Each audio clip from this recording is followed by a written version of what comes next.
Good morning, tree fam. What is up? What is up? Croissant. Croissante. Welcome back to another treehouse video. Today, we're going to be looking at The Boys, and in specific, some of my thoughts on season 2 and some things that happened between season 1 and 2. So, this being pretty much the first video I've made like this, I do have a notepad open on another screen with stuff that I've been writing down and whatnot over the last few days. You know, just thoughts and ideas and whatnot that I want to talk about. So, if you see me staring off and doing that, that's exactly why. That I'm a derp. So, let's do it. All right. So The Boys season 1 was fantastic, but most of what we're going to be talking about is season 2, and there is pretty much no order to the things that I have. So like the things that I have to talk about that I wrote down. So let's just jump straight into the first thing I've gotten written down. By the way, giant fucking spoilers. If you haven't watched all of season 2 and you don't want spoilers, don't watch this vid. I'm telling you right now, I'm gonna give you. Okay, first thing I'm bringing up, the hidden soup, Congressman Newman. Holy shit. That was a giant twist. And I love it. Absolutely love it. Absolutely love it. Of course, like most people, I thought it was the girl from the, I don't want to say insane asylum because it's not supposed to be insane asylum. But the place where Stormfront and Lamplighter were doing their experiments on soups, stuff like that. I thought it was Cindy. There we go. Wait, yeah. Cindy, yeah, Cindy. The baldish because her hair is cut super short. Female from that. Doesn't that look like the same power to you? Because that looks like the same power to me.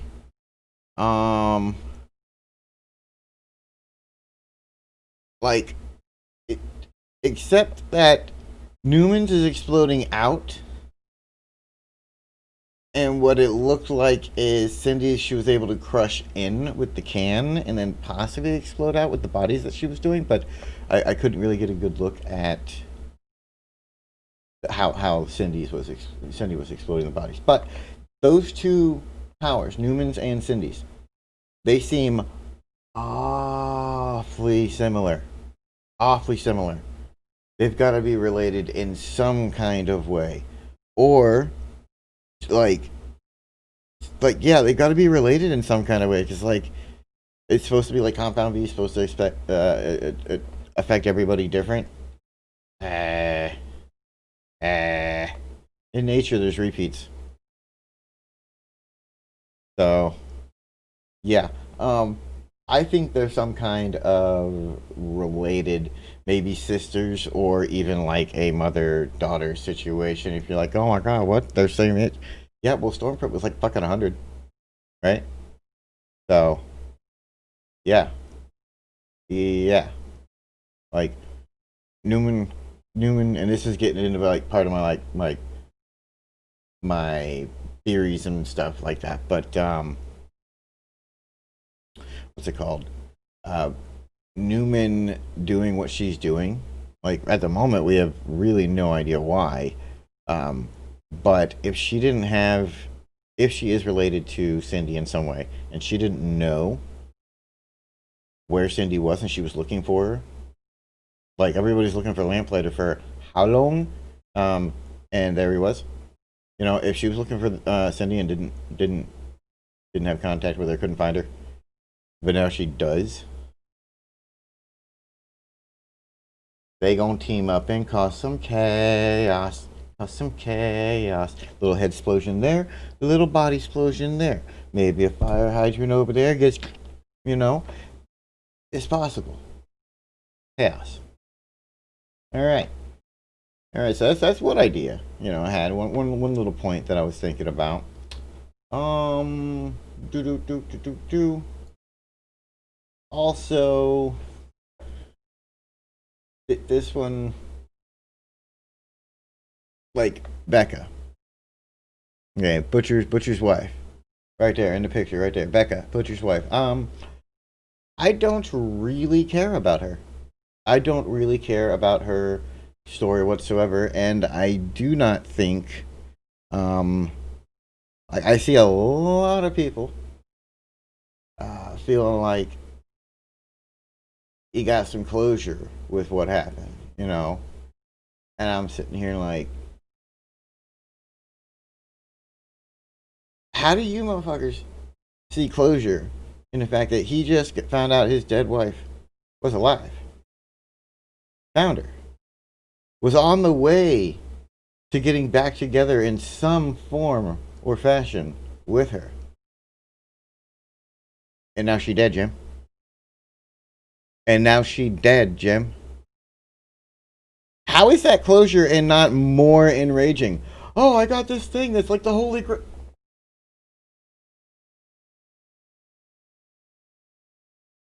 It's gone. That makes no sense. Okay. Um, and making forcing Butcher to not be Butcher by making it his dying wife, but not wife, but wife's, uh,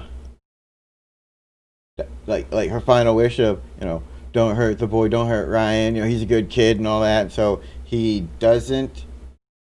That man doesn't give a shit about kids. Butcher does not care about kids. We know this.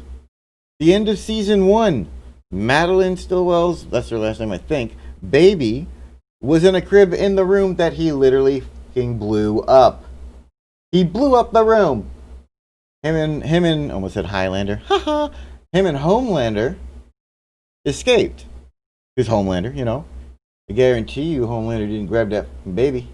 And we ain't heard another word about that baby. Butcher blew up a fucking infant. He doesn't care about kids. He wouldn't stop himself from beating the fuck out of that kid with a goddamn crowbar. He didn't care. That was a terrible plot point. Terrible, in my opinion. All right. Um.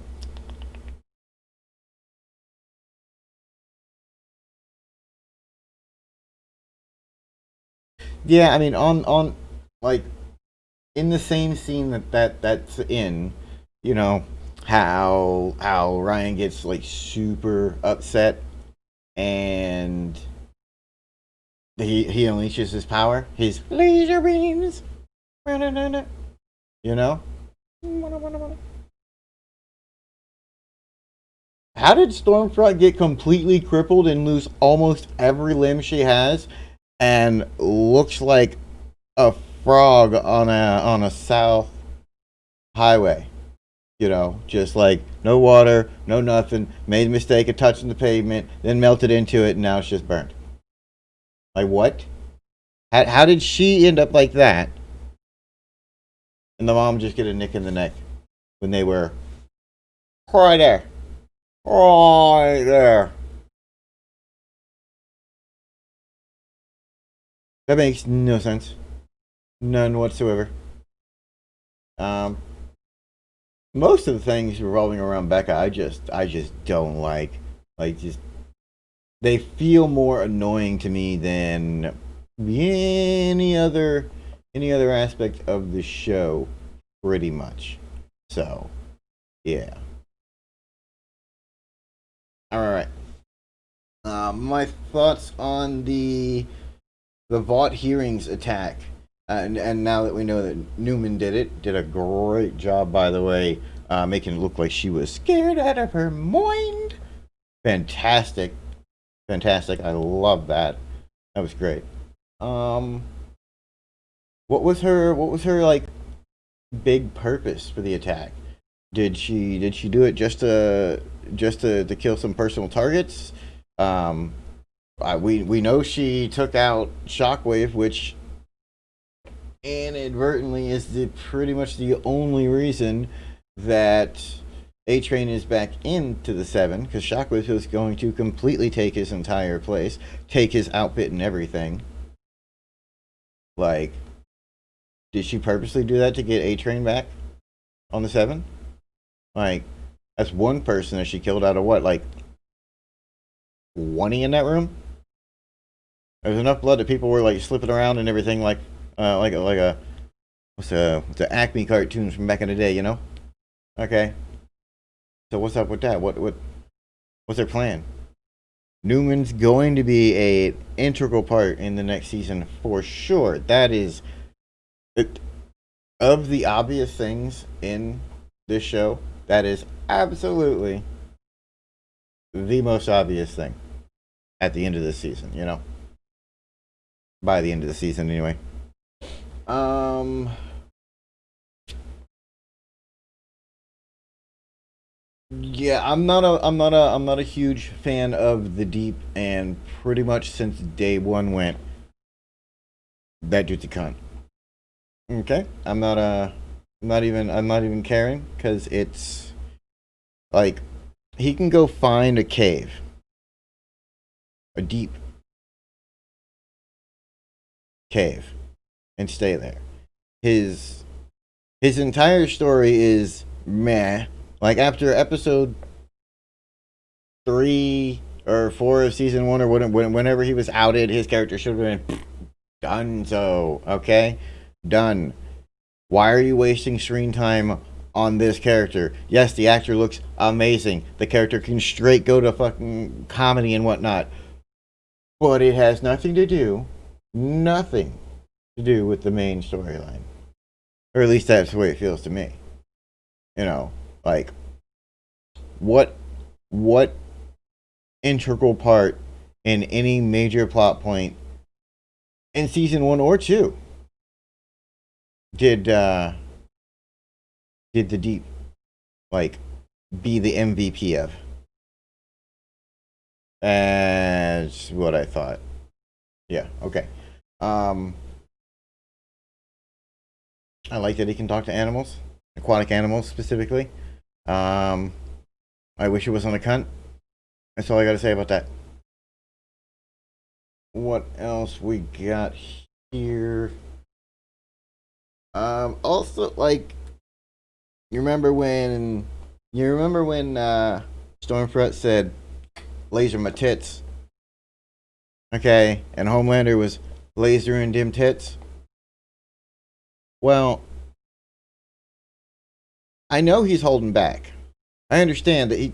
I mean, the first thing, and she went laser my tits. He was holding him back, and then he did it. Still doesn't mean he did it like 100%. Okay, but little Orion over here, little Orion go, "Oh my god, my mom," and she's wrecked. How much stronger is that kid's laser beam powers than Homelander's? It, is this a sign of the level of difference in power um, between a synthetically created soup like Homelander and a down to the genetics born soup like Ryan? Eh, I don't know. I don't know, but we well, I can't even say we're gonna find out because I don't know if we're gonna find out, but I hope we'll find out. I really do. All right, what's this last one right here? Let me scroll. Um. Oh, there are two things I have left.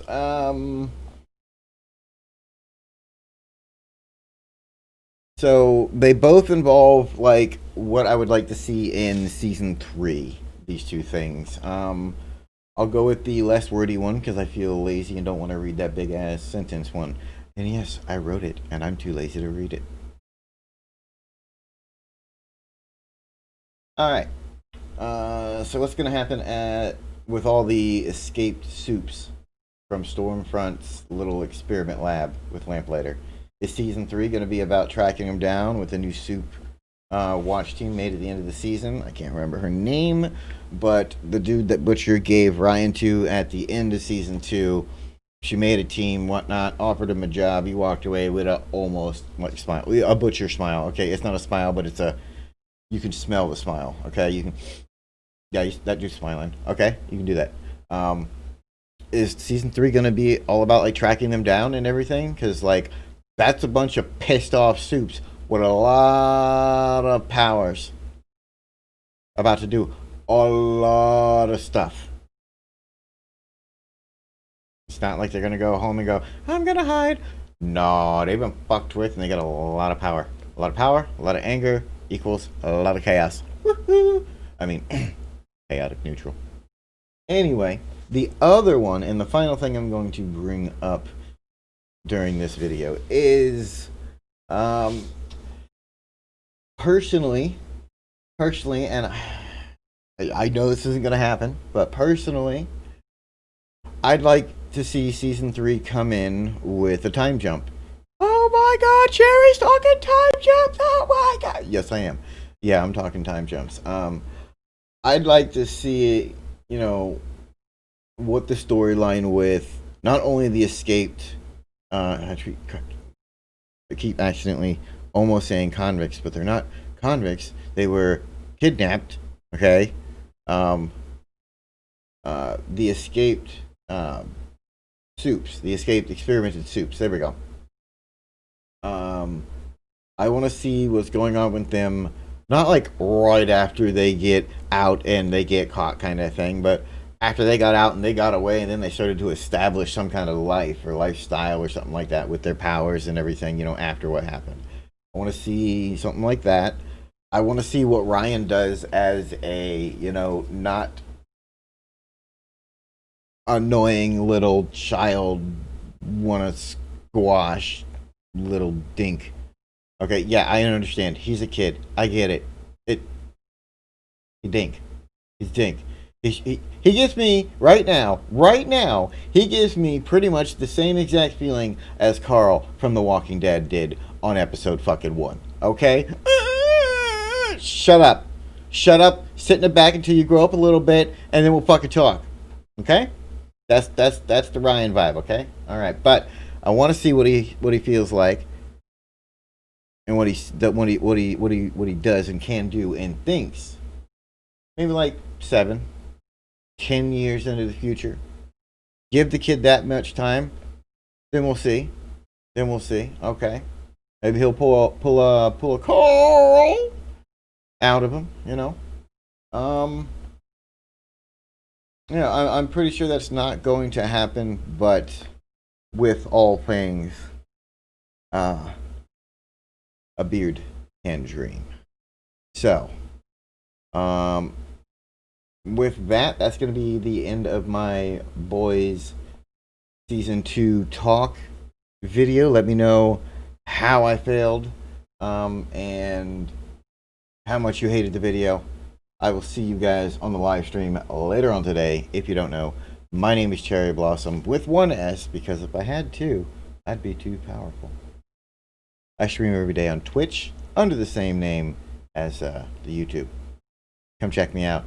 I hope you enjoyed the video, and I'll see you later. Bye!